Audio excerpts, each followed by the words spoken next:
विरारमधून एक धक्कादायक बातमी समोर आली आहे।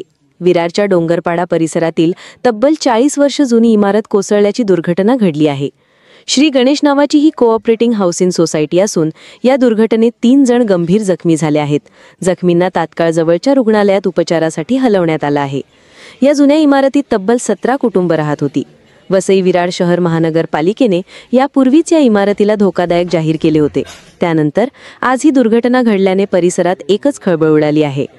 दुर्घटना घडल्यानंतर पालिकेच्या अग्निशमन दलाचे जवान घटनास्थळी दाखल झाले। सुरक्षेच्या दृष्टीने इमारतीतील सर्व नागरिकांना बाहेर काढण्यात आलं आहे। सुदैवाने मोठी जीवितहानी टळली असली तर या दुर्घटनेने पुन्हा एकदा जुन्या व धोकादायक इमारतींच्या सुरक्षेचा प्रश्न ऐरणीवर आला आहे। म्हणजे आता गेल्याच हप्त्यामध्ये विरार पूर्वेला जी दुर्घटना घडली त्यातून मला वाटतं महानगरपालिका अजून काही बोध घेत नाहीये। अशा बऱ्याच इमारती आहेत ज्या त्यांची खूप खस्ता हालत आहे आणि त्याच्यावर लवकरात लवकर काहीतरी उपाययोजना केली पाहिजे।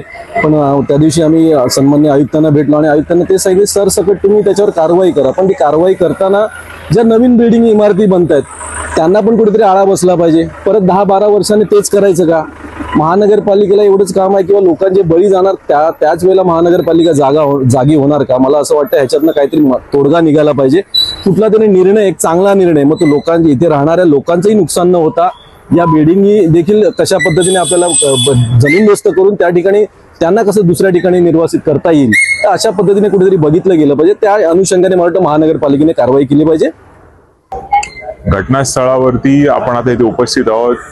प्रशासनाची नैतिकता आणि जबाबदारी आहे की गेल्या 7 दिवसामध्ये जर अशा इमारतींच्या दुर्घटना होत आहेत तर 5-6 महिन्यापासून ज्या ज्या इमारतींना आपण नोटिसेस दिलेल्या आहेत त्यांची दुरुस्ती झाली आहे की नाही, किंबहुना त्याबाबत स्ट्रक्चरल ऑडिटचे रिपोर्ट जेव्हा 5-5, 6-6 महिन्यापूर्वी तुम्ही महापालिकेने इमारतींना किंवा संबंधित सोसायट्यांना दिलेले आहेत तर त्यावेळेला त्या सोसायटीशी तुम्ही पत्रव्यवहार परत केला आहे किंवा तुमच्या वॉर्ड ऑफिसरने त्यांच्याशी किंवा इकडच्या संबंधित प्रशासनाच्या अधिकाऱ्यांनी इथे येऊन फेरपाहणी केली आहे का? आणि पालिका प्रशासनाचा जो भोंगळ कारभार आहे त्या भोंगळ कारभारामुळे नागरिकांना नाहक जो त्रास होतोय त्याबद्दल मी इथे तुमच्या माध्यमातून किंबहुना बहुजन व विकास आघाडी पक्षाच्या वतीने आमचे आजी माजी नगरसेवक इथे उपस्थित आहेत, नागरिकांचा जो रोष आहे तो तुमच्या माध्यमातून मी सरकारपर्यंत किंबहुना नगर विकास खात्यापर्यंत किंबहुना राज्याच्या मुख्यमंत्र्यांपर्यंत पोहोचवू इच्छितोय